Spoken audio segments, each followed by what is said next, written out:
김하나의 지구과학. 안녕하세요. 자, 이번 시간은 유체지구의 두 번째 시간입니다. 기단과 전선이라고 적혀 있죠. 자, 기단과 전선, 그 각각의 정의와 종류에 대한 내용들을 배울 건데요. 여기서 특히 이 전선에 관한 내용을 여러분이 잘 배워두셔야 다음 시간 온대저기압이랑 연결이 될 수가 있습니다. 자, 그럼 기단부터 한번 시작해 볼게요. 자, 기단이 뭐냐? 성질이 균일한, 비슷한 공기 덩어리다. 그러니까 공기들이 성질이 비슷한 애들끼리 어떤 모임을 형성해서 모여 있는 걸 우리가 기단이라고 합니다. 근데 여러분, 우리가 공기의 성질이라고 하면 뭐가 있어요? 인간 성질이라고 하면, 이렇게 사람들 성질이라고 하면, 뭐가 있지? 뭐, 활발한 거, 조금 이제 뭐 조용한 거, 아니면 뭐 사교적인 거, 뭐 이렇게 사람들 성질이 있듯이, 우리 공기의 성질을 생각해 보면, 공기의 성질은 대표적으로는, 그렇죠. 기온, 온도와 그리고 습도가 있을 것 같습니다.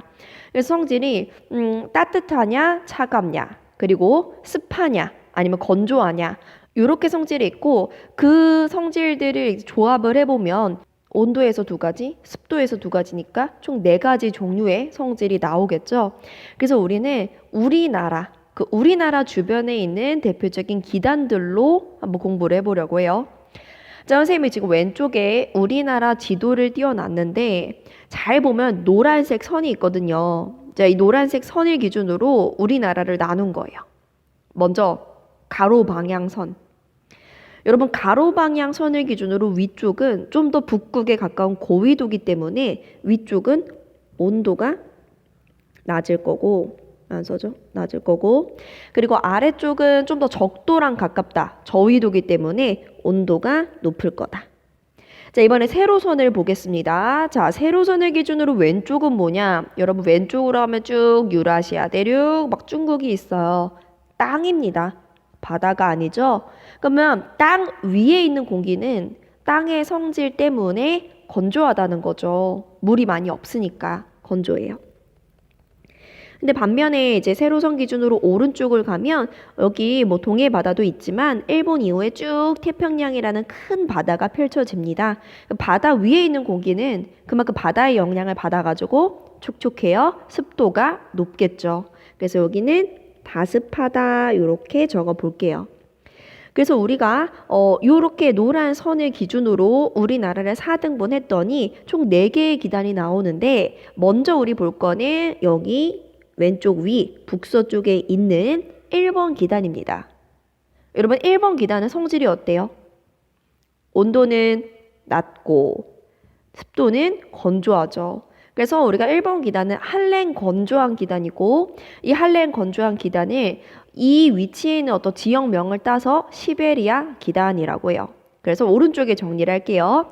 1번은 시베리아 기단입니다. 성질은 한랭 건조합니다. 그러면 이 한랭 건조한 시베리아 기단은 우리나라의 어떤 계절에 주로 영향을 줄까요? 우리가 뭐 이 강의 듣고 있는 분들이 몇 살인지 모르겠지만 우리나라에 한 10살까지만 살아도 대충 어떤 계절에 어떤 날씨인지는 알지 않습니까? 여러분 한랭 춥고요. 건조하대요.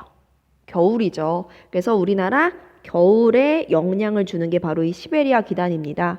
자, 이어서 이번에는 우리나라 오른쪽 아래 남동쪽에 있는 2번 기단을 볼게요. 자, 2번 기단은 우리가 북태평양 기단이라고 하는데 가끔 학생들이 이런 질문도 해요. 선생님, 지금 2번은 남쪽에 있는 건데 얘가 왜 북태평양 기단입니까? 하는데 여러분, 여기 태평양이라는 바다는 오른쪽에 크게 있는 거죠. 그 적도가 여기에 이렇게 있는 거예요, 적도. 그럼 적도 기준으로 북쪽이기 때문에 여기를 우리가 태평양 전체에서는 북태평양이라고 하는 거죠. 그래서 2번은 북태평양 기단인데 성질이 저위도에 있으니까 따뜻합니다. 바다 쪽에 있으니까 다습합니다. 그래서 2번은 성질이 내가 온난 다습 또는 뭐 고온 다습이라고 해요. 어느 계절일까? 그렇지? 뜨겁고 이렇게 뭐 다습, 습하대요. 여름이죠. 그래서 얘는 우리나라 한여름에 영향을 주는 기단이구나.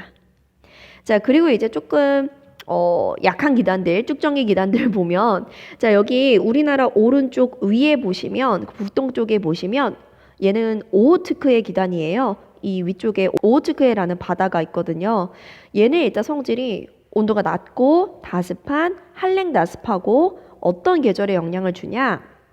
일단 성질부터 쓰면 얘는 한랭다습하고 약간 한랭해. 여름이 오기 전인데 또 습하긴 하대. 얘가 바로 여름 오기 전 초여름에 영향을 주는 기단이 바로 오호츠크의 기단입니다. 보니까 여러분 카카오톡 이모티콘 중에 이과티콘이란 게 있어요. 이과티콘. 이과 학생들을 이제 대상으로 만든 이모티콘 같은데 그래서 막 수학이나 과학이랑 좀 연결된 되게 귀여워요. 되게 귀여운 이모티콘들이 있던데 선생님도 가지고 있진 않아요. 근데 그냥 봤는데 거기 보니까 뭐 오호츠크 어쩌고 그런 이모티콘이 있었는데 왠지 내 기억에 오호츠크해 하면서 뭔가 축하한다는 멘트를 전하는 캐릭터였던 것 같아요. 잠깐 딴 얘기 다시 돌아와서 자 이제 네 번째 기단은 우리 한반도의 왼쪽 아래입니다. 자 요 네 번째 기단을 우리가 양쯔강 기단이라고 해요. 여기 중국 쪽에 양쯔강이 있거든요. 그래서 얘는 성질이 저위도에 있으니까 온난하고요. 그리고 대륙 쪽에 있으니까 건조하다. 온난 건조하다라고 쓸게요. 고온 건조 이렇게 쓰셔도 됩니다. 자, 양쯔강 기단은 우리나라 환절기, 그러니까 봄이나 가을에 주로 영향을 주는 기단이다. 이렇게 알아두시면 됩니다.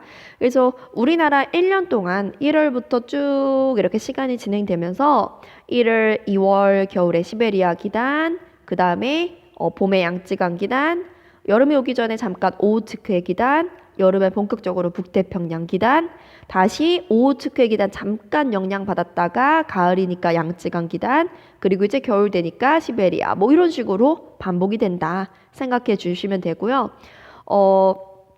이 기단들이 우리나라에 영향을 준다는 게 어떤 의미냐면 지금 시베리아 기단 같은 경우는 원래 우리 한반도에 이 북서쪽에 이렇게 자리 잡고 있는 걸 우리가 시베리아 기단이라고 하잖아요. 그럼 겨울이 되면 이 시베리아 기단이 확장이 돼가지고 우리 한반도까지 영향을 준다는 거예요. 그럼 시베리아 기단이 원래는 요 정도였으면 이렇게 확장이 된다. 아니면 뭐 우리나라 쪽으로 이동한다라고 생각하셔도 돼요. 이런 식으로 해서 겨울철에 영향을 주는 건데 그러면 기단이 이동하는 것도 일종의 바람인데 바람은 고기압에서 저기압으로 분다고 했으니까 겨울철에는 요 시베리아 기단이 고기압이라는 거죠. 그래서 방금 선생님이 설명했던 거 그 원리에 의해서 우리가 시베리아 기단을 시베리아 고기압이라고도 해요. 그러면 뭐 여름철에는 북태평양 기단이 북태평양 고기압이 되는 거죠. 그래서 우리가 지금 배우는 요 기단들이 지배적인 역할을 할 때는 기단 이꼴 고기압이 될 수도 있구나. 요거 알아두시고요. 우리 요 네 개의 기단을 주요 기단으로 배웠는데 조금 부수적으로 한 가지 기단을 더 추가로 설명하자면 여러분 여기 적도 쪽에 적도 기단이 있어요. 5번. 이 적도 기단은 완전 저위도에 있으니까 당연히 뜨거울 거고 그리고 여기 바다 쪽에서 올라오니까 당연히 다습하겠죠. 이 고온 다습한 성질이 고온 다습한 적도 기단은요. 언제 영향을 주냐면 딱 계절이 정해져 있다기보다는 우리나라에 가끔 태풍이 오지 않습니까? 우리나라에 태풍이 올 때 영향을 주는 게 바로 이 적도 기단입니다.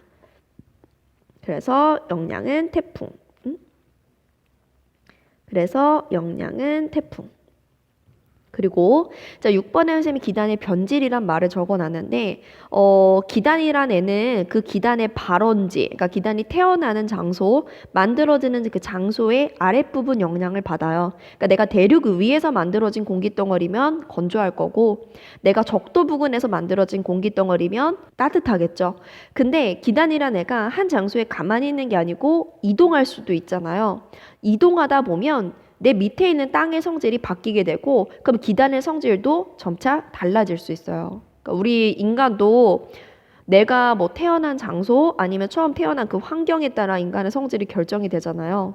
근데 뭐 그 이후에 내가 뭐 다른 곳으로 이사를 간다든가 아니면 내가 뭐 집을 떠나서 혼자 독립을 한다든가 뭐 다른 원래 뭐 시골에 살다가 도시로 간다든가 이렇게 사는 환경이 달라지면 인간도 약간 성질이 변해가잖아요. 마찬가지로 기단의 변질을 읽어보면 기단이 발원지, 먼저 만들어진 장소로부터 이동한다면 성질이 다른 그 지면이나 땅이나 수면, 바다를 만나 원래의 성질이 변하게 된다. 그래서 뭐 기단의 변질 같은 경우 대표적인 예가 아까 3번 오호츠크의 기단이 우리나라에 영향을 줄 때 이렇게 다가오면서 우리나라 요 동쪽에 있는 태백 산맥을 타고 오르고 다시 내려오면서 이 한랭다습 했던 오호츠크의 기단이 약간 고온건조한 바람으로 바뀌게 되는 그런 변질이 있거든요. 그걸 우리가 뭐라고 하냐면 높새 바람 또는 팬 현상이라고 해요. 지금 이거는 유튜브 강의니까 너무 길어지면 안 될 것 같아서 그 원리까지 설명은 안 할 거지만 높새 바람이 기단의 변질의 예시고 오호츠크의 기단과 관련이 된 거다. 이 정도 알아두면 좋을 것 같아요. 자, 그러면 이제 기단은 끝났는데 전선하기 전에 잠시 일기도 해석하는 연습을 해보겠습니다. 자, 일기도라는 건 날씨를 알려주는 지도죠. 우리가 알고 있는 지도, 우리 길 찾을 때 쓰는 그런 지도를 보면 지도에 뭐 건물명이라든가 도로명이라든가 이런 게 적혀 있는데 얘는 일기도니까 지도 위에 날씨와 관련된 것들이 적혀 있어요. 근데 여기 적혀 있는 이 숫자가 뭐냐?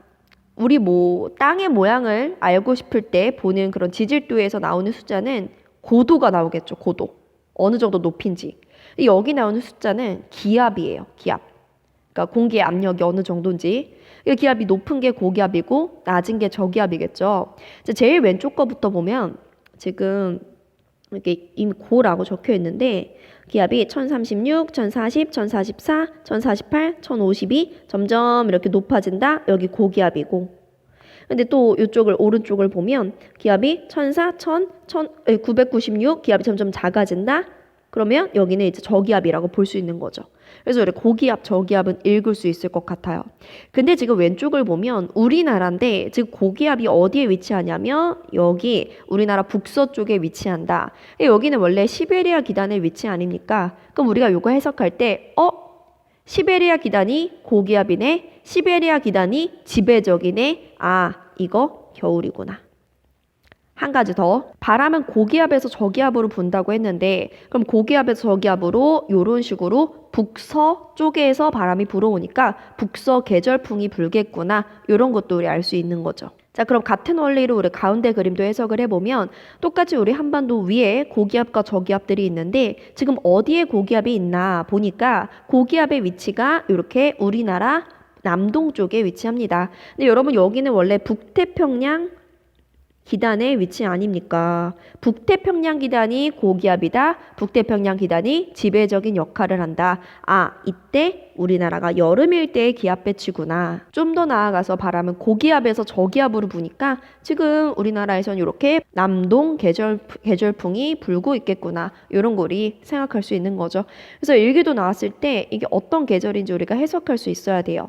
근데 여러분 지금 겨울철에 지금 시베리아 고기압 쓸까요? 시베리아 고기압 그리고 여름철에 북태평양 고기압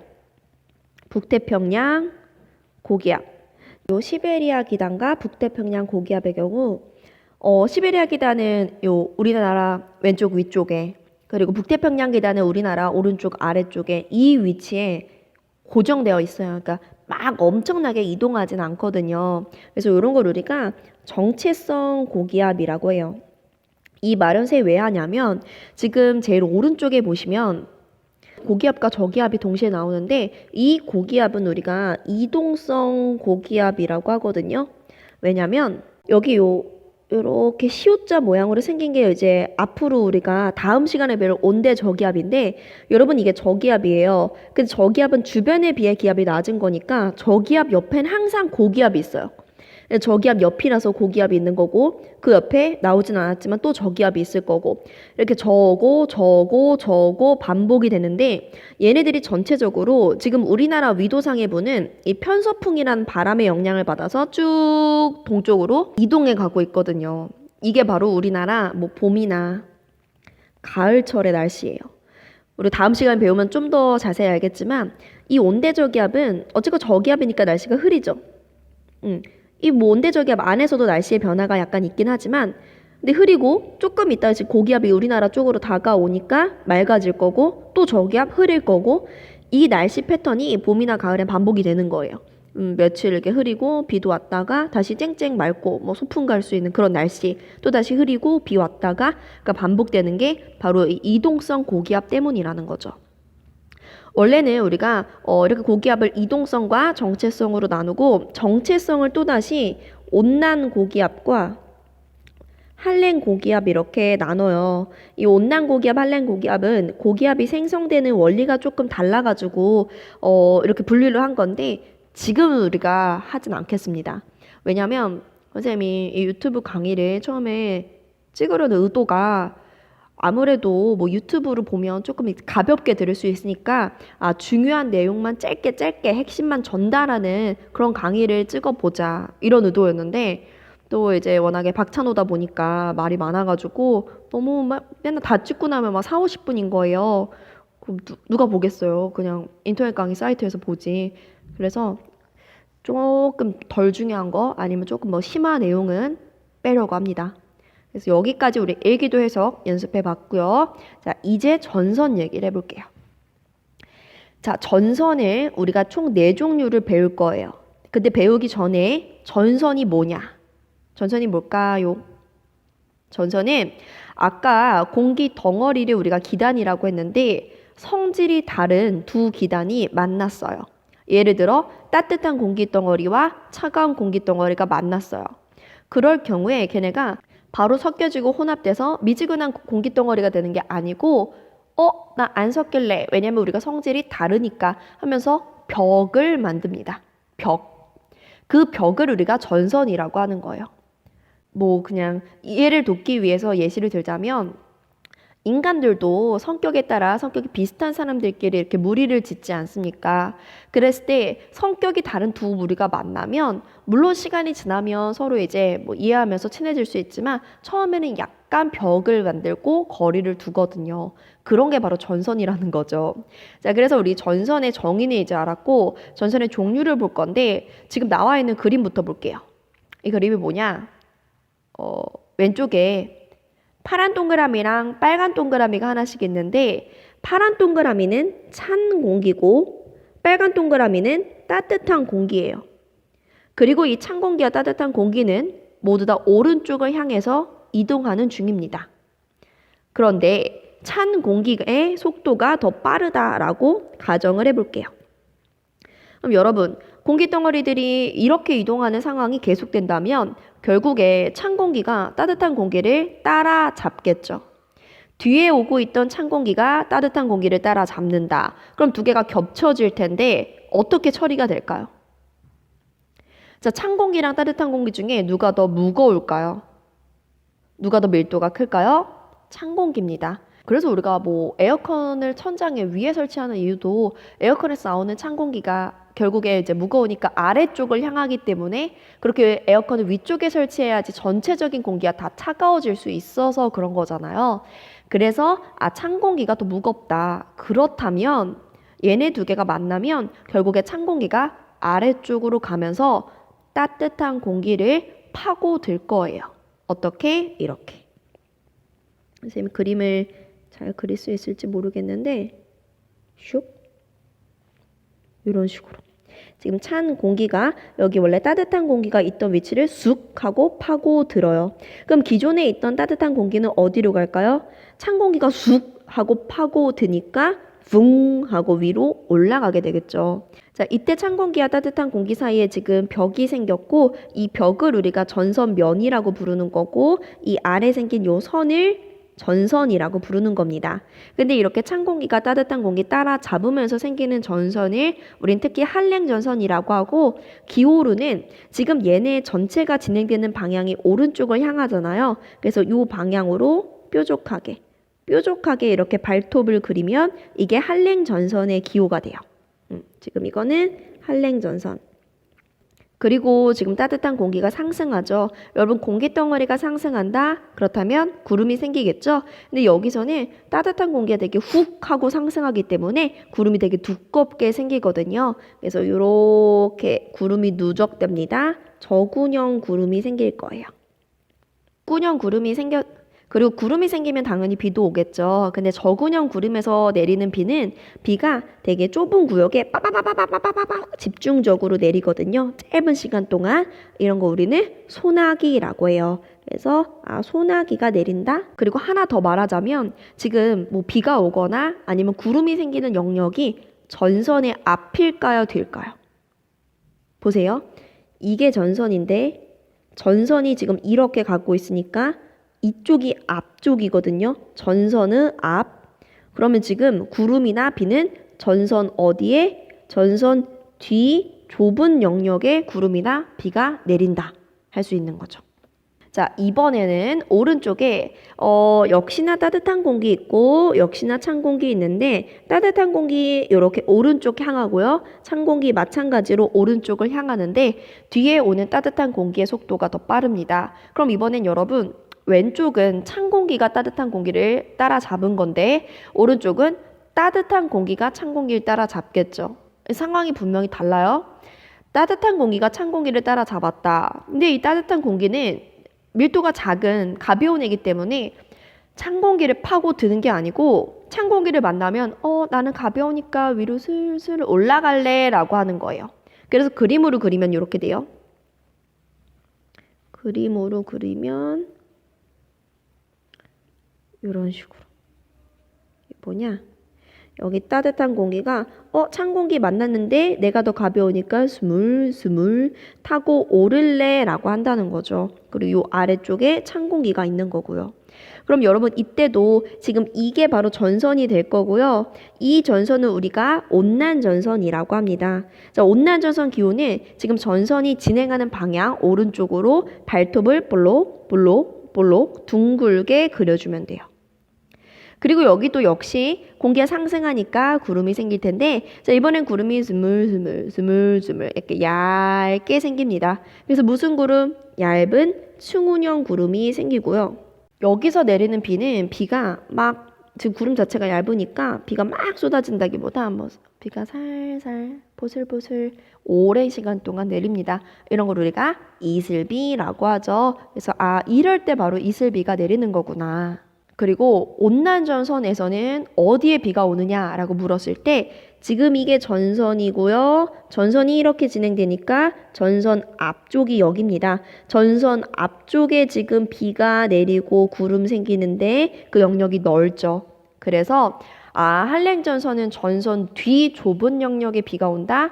온난전선은 전선 앞 넓은 영역에 비가 온다. 이런 거 우리 비교할 수 있어야 돼요. 많은 학생들이 이름만 보고 한랭전선은 온난전선보다 차갑다라고 생각하는데 아닙니다. 여기서 이름이 붙여진 거는 한랭전선의 경우 찬 공기가 더 빨라서 따라잡는다. 그래서 한랭전선인 거고 온난전선은 따뜻한 공기가 더 빨라서 찬 공기 타고 오른다. 그래서 온난전선이에요. 그래서 우리가 이 한랭과 온난전선 비교하는 게 너무너무 중요한데 얘네 비교할 때 이제 제대로 비교를 해야 된다는 거죠. 표로 정리를 해보겠습니다. 이렇게 비교할 때 표만큼 좋은 게 없죠. 지금 보면 선생님이 아까 그린 그림 조금 지저분했는데 예쁜 그림이 나와 있어요. 여러분 이게 바로 한랭전선. 찬 공기가 따뜻한 공기 파고 들어서 따뜻한 공기가 쑥 하고 올라가서 지금 저군형 구름 만들어졌고요. 자, 이게 바로 온난전선. 이게 온난전선인데 지금 따뜻한 공기가 지금 찬 공기 여기 있는 곳으로 왔는데 가벼우니까 스물스물 타고 오르면서 충운형 구름이 얇게 생긴 거죠.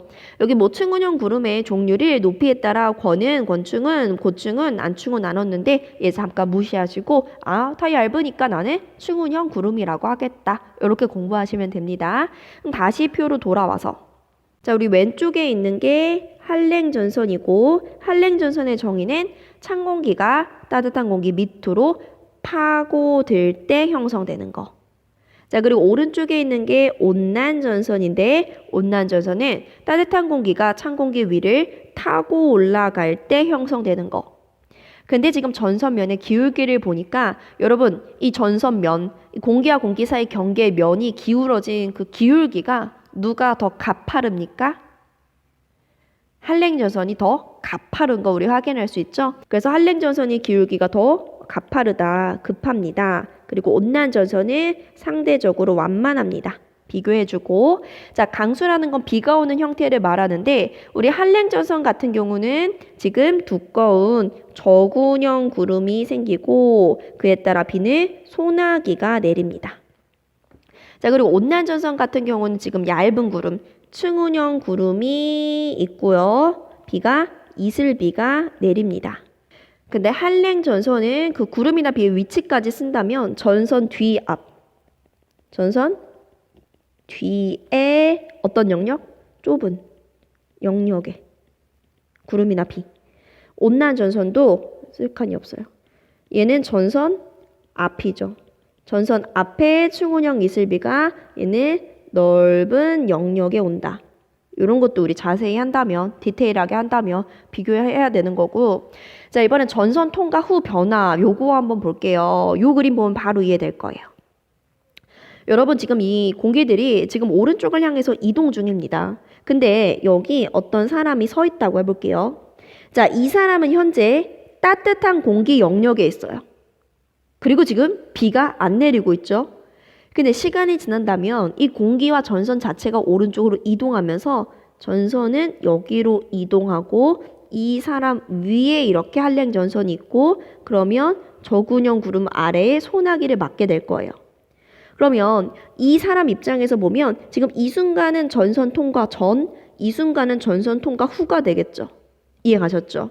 그래서 우리가 한랭전선 같은 경우는 전선이 통과한다. 전선이 통과하면 기온이 어떻게 된다? 낮아진다. 찬 공기 영역이 되니까. 그래서 얘는 기온이 낮아져요. 똑같은 원리로 온난전선은 사람이 여기에 있을 때 지금이 찬 공기인데 전선이 통과해서 여기로 이동하면 그때 이제 따뜻한 공기 영역이 된다. 전선이 통과하면 그때 기온이 상승한다. 요거는 나중에 이제 다음 시간 온대 저기압에서 다시 한번 볼 거고요. 자, 이번에 속도를 볼 건데 여러분 이 속도 중요해요. 지금 한랭전선도 오른쪽을 향하고 온난전선도 오른쪽을 향하는데 누가 더 빠를까? 라고 했을 때 약간 이거 느낌을 가져갈게요. 한랭전선은 무거운 찬 공기가 따뜻한 공기를 쑥 하고 파고들면서 뭔가 밀면서 진행하는 거고 온난전선 같은 경우는 따뜻한 공기가 찬 공기 위로 이제 스물스물 올라가면서 진행하기 때문에 뭔가 막 앞으로 미는 건 아니죠. 그래서 선생님 지금 설명한 것만 들어도 한랭전선이 더 빠를 것 같습니다. 실제 속도가 한랭전선이 온난전선보다 빨라요. 얘는 빠르다. 얘는 느리다. 됐죠? 그래서 한랭과 온난 표로 비교해 봤고요. 이제 세 번째 전선입니다. 폐색 전선이란 건데 이게 사실 스토리가 이어지는 거예요. 지금 선생님 띄워놓은 그림이 왼쪽에 한랭 전선이 있고 오른쪽에 온난 전선이 있죠. 근데 여러분 한랭 전선과 온난 전선이 있는 이 장소가 사실 한 장소였어요. 여기 이렇게 다 이어지는 장소였어요. 그래서 가운데에 이렇게 따뜻한 공기가 있는 거였습니다. 근데 보세요. 우리 한랭 전선은 온난 전선보다 빠르대요. 그럼 한랭 전선과 온난 전선 사이의 간격은 점점 좁혀지겠죠. 시간이 지나면 한랭 전선이 요만큼 이제 접근했는데 온난 전선은 얼마 못 갔어. 근데 시간이 더 지나면 어떻게 되느냐? 시간이 더 지나면 여기다 그럴까? 한랭 전선이 온난 전선을 따라잡는 거예요. 달리기라고 생각하시면 돼요. 한랭이 온난보다 빠르니까 한랭이 온난을 따라잡는다. 그러면 우리 기호를 이렇게 쓰겠죠. 뾰족 볼록 뾰족 볼록 뾰족 볼록 이렇게 쓰겠죠. 이걸 우리가 폐색 전선이라고 해요. 폐색 뭔가 이제 끝나는 느낌이죠. 그래서 전선이 이제 죽을 때의 모습이다 이렇게 생각을 하시면 돼요. 근데 사실 이 폐색 전선도 조금 이제 자세하게 배운다면 종류가 두 가지예요. 얘네가 이제 겹친다면 그 단면을 그리면 이렇게 되겠죠. 한랭 전선, 온난 전선 이렇게 만날 텐데 그 이후에 처리되는 방식이 이런 식으로 처리가 될 수도 있고 아니면 이런 식으로 처리가 될 수도 있어요. 이거 어떻게 되는 거냐? 지금 선생님이 한랭전선에서 찬 공기의 기온을 T1, 그리고 온난전선에서의 찬 공기의 기온을 T2라고 했을 때 이 T1과 T2가 모두 다 찬 공기는 맞는데 둘 중에 누가 더 차갑냐에 따라서 폐색 전선의 형태가 달라지는 거죠. 그래서 우리가 요 첫 번째 경우는 지금 T1이 더 아래쪽으로 갔어요. 그럼 T1이 더 온도가 낮다라는 뜻인 거죠. 그래서 우리 요런 거를 한랭 전선 쪽이 더 차갑다. 요걸 우리가 한랭형 폐색 전선이라고 하고요. 자, 오른쪽을 보면 얘는 지금 온난 전선의 찬 공기가 더 아래쪽에 있는 것을 보아 T2가 더 낮다는 거죠. 이걸 우리가 온난형 폐색 전선이라고 해요. 그래서 폐색 전선은 종류가 두 가지가 있고 이 폐색 전선에서도 뭐 구름이나 비는 내리긴 하지만 충운형인지 저군형인지 그 종류를 구분하지는 않는다. 그냥 우리 폐색 전선에서 제일 중요한 거는 한랭 온난이 서로 겹쳐지면서 만들어진 거다. 그리고 이제 네 번째. 우리가 앞서 배운 한랭전선과 온난전선 뭔가 움직이고 이동을 했고 그 두 번째의 폐색전선은 뭔가 전선이 이제 끝날 때 사라질 때의 상황이다라고 한다면 정체전선은 정체, 우리가 뭐 교통이 정체되었다, 자동차가 정체 중이다 이런 말을 쓰죠. 뭔가 멈췄다는 겁니다. 왜 멈췄냐? 두 기단이 만났어요. 만났는데 두 기단이 세력이 비슷해요. 세력이 비슷하면 뭐 누가 더 세력이 크다, 누가 더 뭔가 빠르다라고 한다면 뭐 파고들고 타고 오르고 이런 게 있지만 얘는 지금 세력이 비슷하니까 두 개가 막 네가 가, 네가 가, 네가 가 하면서 한 곳에 오랫동안 머문다는 거죠. 그림으로 한번 그려볼게요. 따뜻한 공기가 찬 공기와 이렇게 서로 만났는데 세력이 거의 비슷하다면 얘네 둘이 사이에 이렇게 벽을 만들고 야 나 안 갈래, 네가 갈래 막 하면서 오랫동안 싸우면서 여기 정체되어 있는 거예요. 그럼 여러분 얘는 기호가 어떻게 되냐면 따뜻한 공기는 지금 오른쪽을 향해서 가려고 하는 거죠.